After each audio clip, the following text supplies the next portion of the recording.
Aujourd'hui, on va randonner dans les gorges du Verdon, en bord de corniche, à côté d'une belle eau bleue avec des escaliers, des tunnels et une forêt enchantée. On se rend vers le village de Quinçon et plus précisément à côté de ce pont. La rando débute par des petits escaliers et elle est bien balisée. Dès le départ, on est en bord de falaise. Heureusement, c'est bien sécurisé avec des barrières tout le long. On n'est pas tombé sur une journée avec un grand soleil, donc l'eau n'est pas aussi bleue que ce que l'on espérait. On passe sous des voûtes, sur des chemins étroits, par des escaliers.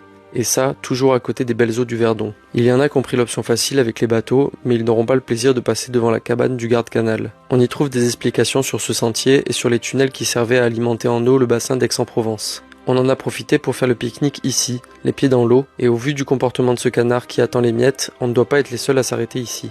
Tout le long de la rando, je me suis dit, c'est étonnant que personne ne saute dans l'eau. Il y a de la hauteur, il y a du fond, c'est le paradis pour le cliff. Du coup, je me suis jeté à l'eau et j'ai vite compris que dans une eau à 15 degrés, c'est pas très agréable. J'ai quand même fait un deuxième saut plus haut pour me rafraîchir avant la montée. On a la chance de passer dans un tunnel assez long, d'ailleurs il faut prévoir un éclairage, mais attention à ne pas éblouir les chauves-souris. Ensuite, on est arrivé à la forêt enchantée, une petite forêt très verte où les arbres sont recouverts de mousse. Elle dégage une ambiance particulière. Et maintenant on attaque la montée. Bon, pour être honnête, ça va, c'est pas de l'alpinisme. Ça fait à peine monter le cardio. Mais on apprécie les nouveaux paysages, la végétation, et on est content d'arriver à la chapelle de Sainte-Maxime. Le reste de la rando se passe sur les hauteurs, avec quelques points de vue dégagés au loin. À la redescente, on a eu droit à une belle pluie. Bref, une belle randonnée de 4 heures dans un joli coin que je ne manquerai pas d'explorer un peu mieux.